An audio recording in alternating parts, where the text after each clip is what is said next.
I'm an associate professor now. I got promoted. I'm an associate professor of digital media innovation here at Texas State University. I'm also the program coordinator for the electronic media program. So that's the one that teaches radio, television. I worked in multimedia journalism for 25 years, mostly in television, but also radio. I wrote for a magazine. I was a photographer, videographer, reporter, producer. I did all kinds of things in media. I worked in production, studio production.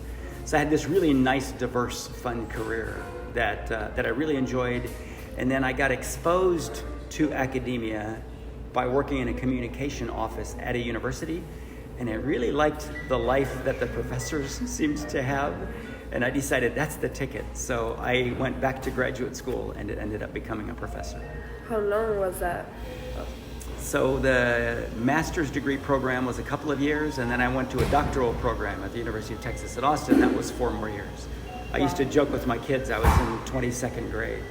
Wow, impressive. Okay, so what initially drove you to the fields of journalism and mass communication?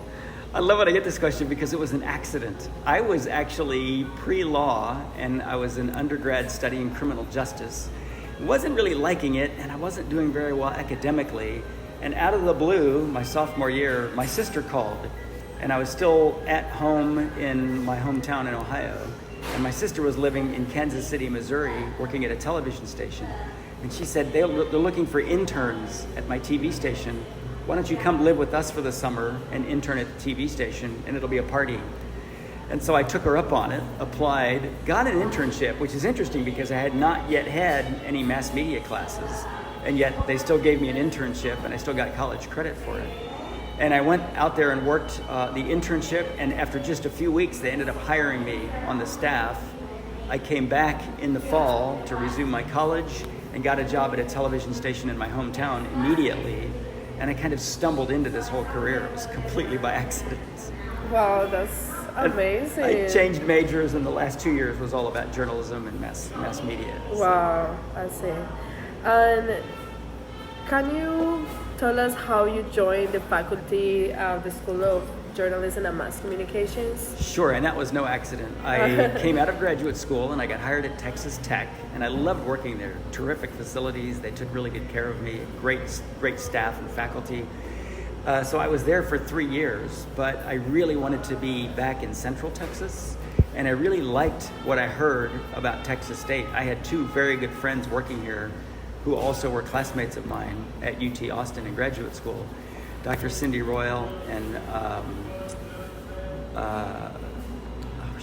she's been gone for a while now, I'm forgetting her name. Anyway, I'll try to think of it, but another colleague of mine who'd been a grad student with me in grad school, who was at Texas State. I'm actually in her office now. And I came and visited them. So I knew Texas State. I'd been on the campus. I'd visited their classes and their offices. And I had taken the director of the School of Journalism out for coffee. And I kept applying for jobs, and they kept not hiring me. And I kept kind of stalking Texas State. And Texas State was a better fit for me. I mentioned my wife is Latina, and I'd lived in Miami and Houston, and we'd crossed the border many times. And I was very interested in being able to access that student population, especially first-generation students. And I just didn't have much of that at Texas Tech. And that was really important to me because I felt like I was making a bigger difference with those students. And so I really kind of stalked Texas State. And the third time I applied for a job, they finally hired me. And I've been here 9 years. 9 years? Awesome. J.C. Yang, that was the other professor whose office I took when she left, but my other friend from UT.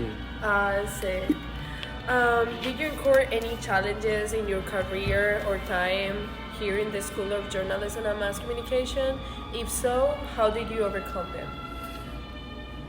I often had challenges in the newsroom, and that was the nature of daily journalism, especially in television. For example, we send students out to get interviews with people and go shoot video, but normally they have a week or 2 weeks to go out and work on a story. We would do 2 stories a day sometimes in television news. And so one of the techniques I teach my students is send an email, make a phone call, leave a message. But if you don't hear back, go to that person's space, go to their business, Go to their house. Go wait outside wherever they are, and track them down. Go be insistent, because in TV you have to have an interview on camera. It's a little more difficult than getting a phone interview for a newspaper article. And so we would very often, if we were doing a story about a new business, we would go to the business school at the local university and just go door to door and try to pick on a professor to give us an interview. We would go to a law practice or a courthouse and try to get an interview from an attorney about a case. We had to be really pushy. And there were times when you were on TV at 5 o'clock and it was 3:30 and you didn't have that interview yet, and so that was a regular challenge, and we just had to be very aggressive pushing through that. Academia, I would say not so much. I have really enjoyed this change, especially compared to the hours I worked in media, where I worked overnights and holidays and weekends, and of course I don't have to do that anymore in higher education. So there isn't a challenge that I've encountered, I don't think, that compares to that. There's a stage in your career as a research professor where after 5 or 6 years, you're up for promotion, and if you don't get the promotion, you're actually fired, and you have to leave and go somewhere else. And so that's pretty intimidating, but you kind of know by that 5th or 6th year where you sit and whether your work has been good enough.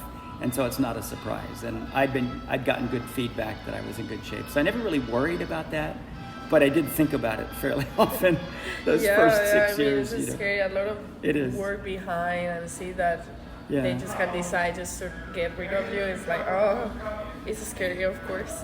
How has your experience at the School of Journalism and Mass Communication contributed to your personal and professional growth?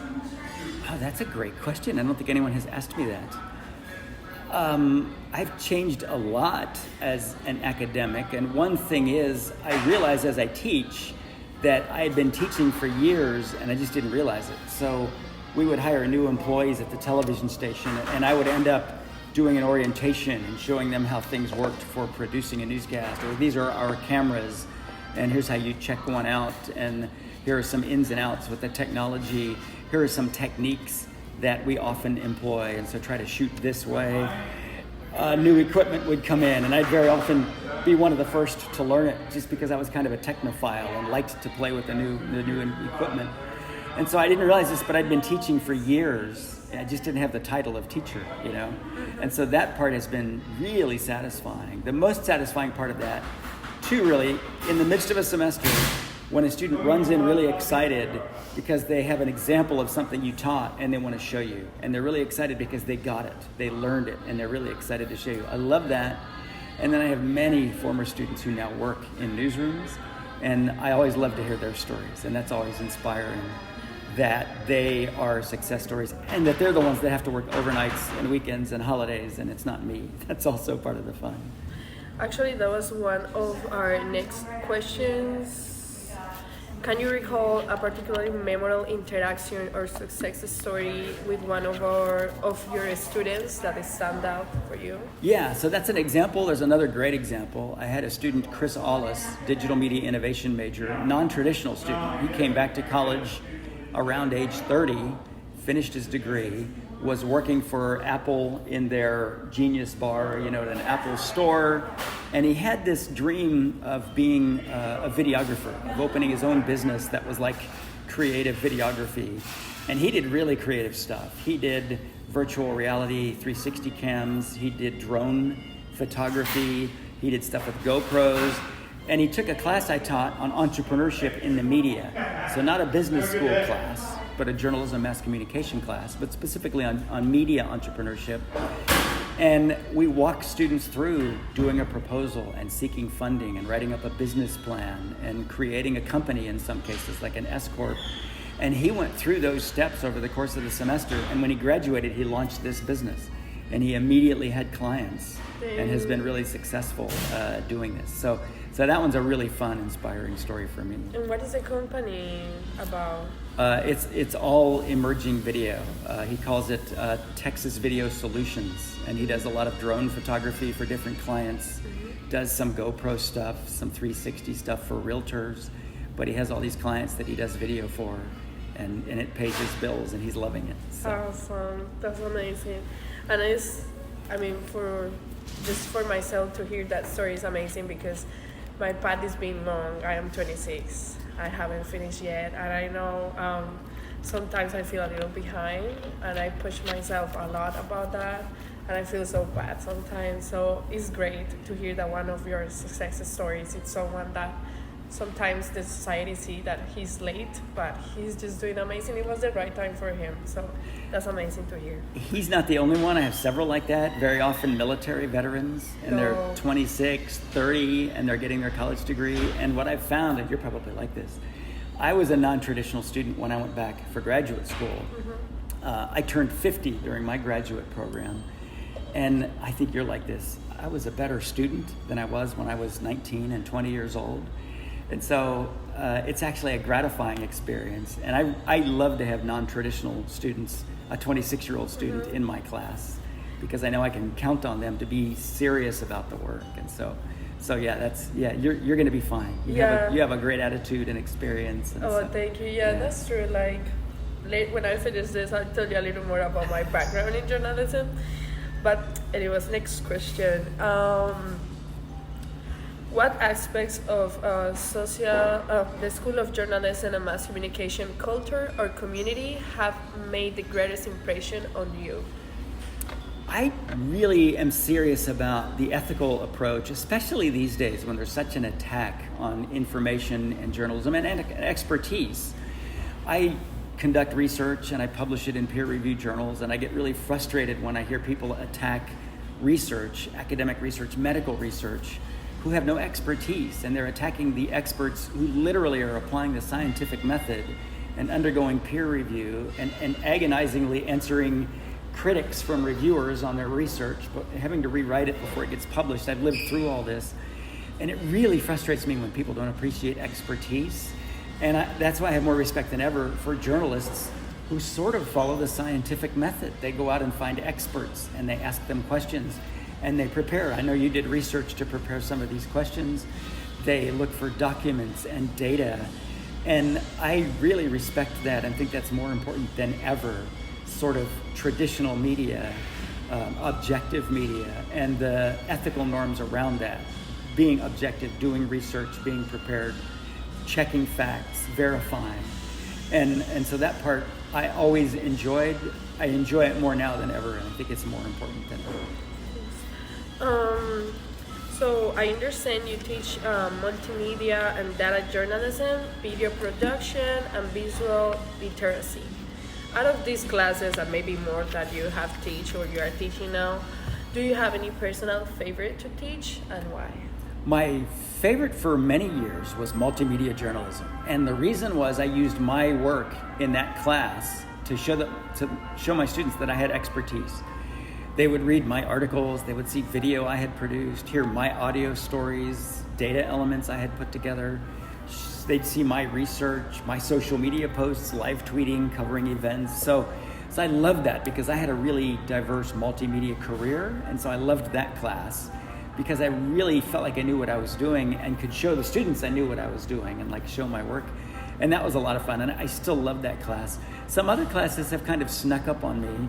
I love to teach TV news, and I've only been teaching TV news at Texas State for a couple of years. It's because I wasn't in that program. I was in the Digital Media Innovation program. Someone retired who taught TV news. Well, I taught TV news at Texas Tech and, of course, worked in it for many years.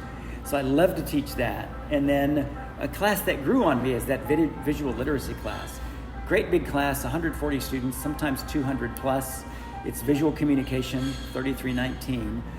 And the first time I taught that, didn't think I had expertise in it, and I was really guided by a textbook. And as I prepared for that course the first time, I realized I've been a photographer, I've been a videographer, I've been a critic of advertising and persuasion and visual journalism, and I had a lot to bring to that class. And so I have a lot of fun actually with that class that I didn't expect to. And it's a very different kind of teaching. If you can imagine 16 students in a TV news class, very intimate, hands-on. 150 students, you're essentially on stage, you're a stand-up comedian in front of a class. So really, really different classes, but I like all of those. They have all been a lot of fun.